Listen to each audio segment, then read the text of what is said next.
നമസ്കാരം, ഞാൻ ഹോട്ടൽ സീപോർട്ടിലെ ഷെഫാണ്. എൻ്റെ പേര് ജോഷി. ഞാൻ നിങ്ങളുടെ മുന്നിലേക്ക് ഇതാ ഒരു സ്നാക്സ് ഡെഡിക്കേറ്റ് ചെയ്യുകയാണ്. ഇതിനു വേണ്ടി സാധനങ്ങളാണ് besan flour, rice powder, chopped curry leaf, ajwain, chaat masala, salt, ginger garlic paste, jeera powder and chilli powder. ആദ്യം ഇതിലേക്ക് ബേസൻ ഫ്ലവർ ആഡ് ചെയ്യാണ്.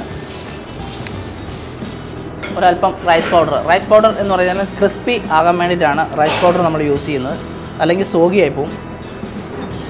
ചോപ്പ്ഡ് കറി ലീഫ്, കറിവേപ്പില ചോപ്പ് ചെയ്തതാണിത്. അജ്വൻ, അയമോദകം ഇതിൻ്റെ ഒരു മെയിൻ ടേസ്റ്റിനുള്ളൊരു ഇതാണ്.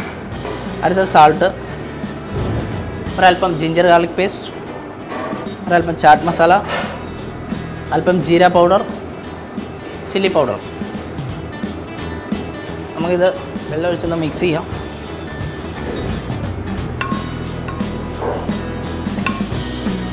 ഈ മിശ്രിതം റെഡി ആയിരിക്കുകയാണ്. അടുത്തായി ഓയിൽ ഹീറ്റ് ചെയ്യാം. സിമ്പിളായിട്ട് ചെയ്യാൻ പറ്റിയൊരു ഡിഷാണ്. ഉരുളക്കിഴങ്ങ് എടുക്കുക, ഇങ്ങനെ തിന്നായിട്ട് കട്ട് ചെയ്യുക. ഇത്രയും തിന്നായിട്ട് കട്ട് ചെയ്യുമ്പോൾ അത് ഫ്രൈ ചെയ്യാൻ എളുപ്പമുണ്ടാവും. ഫ്രൈ ചെയ്യുമ്പോൾ അത് വെൽഡനായ ടേസ്റ്റും വരും. ഉരുളക്കിഴങ്ങ് കട്ട് ചെയ്ത് ഇങ്ങനെ വെള്ളത്തിലിട്ട് കഴിഞ്ഞാൽ ഉരുളക്കിഴങ്ങ് കറുത്ത് പോകത്തില്ല. കാരണം ഉരുളക്കിഴങ്ങ് അല്ലാതെ പീൽ ചെയ്ത് വെച്ച് കഴിഞ്ഞാൽ ഭയങ്കരമായിട്ട് കറുത്ത് പോകും. പിന്നെ അതൊരു ഇതുണ്ടാവില്ല. നന്നായിട്ട് ഓയിൽ ഹീറ്റ് ചെയ്തതിന് ശേഷം അതിലേക്ക് ആഡ് ചെയ്യാം. എണ്ണ ചൂടായിരിക്കുകയാണ്. നമുക്കിതിലേക്ക് അത് മിക്സ് ചെയ്യാം.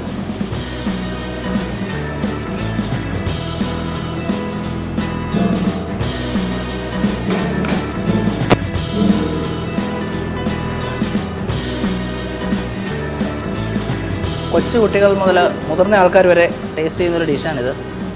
നല്ല ടേസ്റ്റിയാണ്.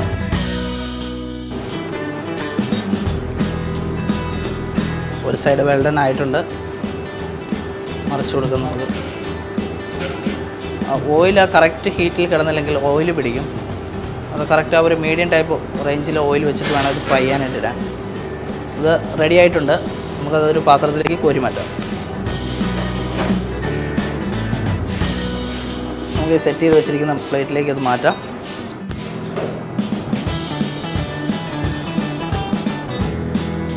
പ്ലേറ്റിൽ സെറ്റ് ചെയ്തതിന് ശേഷം ഒരല്പം ചാറ്റ് മസാല എടുക്കുക. അതിൻ്റെ മണ്ടേക്കൂടെ തൂളി കഴിഞ്ഞാൽ ടേസ്റ്റി ആയിരിക്കും. ഇത് ബ്രെഡ് ബാജിയാണ്. ഇത് വളരെ ഫേമസ് ആയ ഒരു ഡിഷാണ്. ഇത് ഹോട്ടൽ സീപോർട്ടിൻ്റെ ഒരു സ്പെഷ്യൽ ഡിഷിൽ പെടുന്ന ഒരു ഐറ്റമാണ്. ഇത് നിങ്ങളെല്ലാവരും വീടുകളിൽ ആസ്വദിക്കുക, ടേസ്റ്റ് ചെയ്യുക.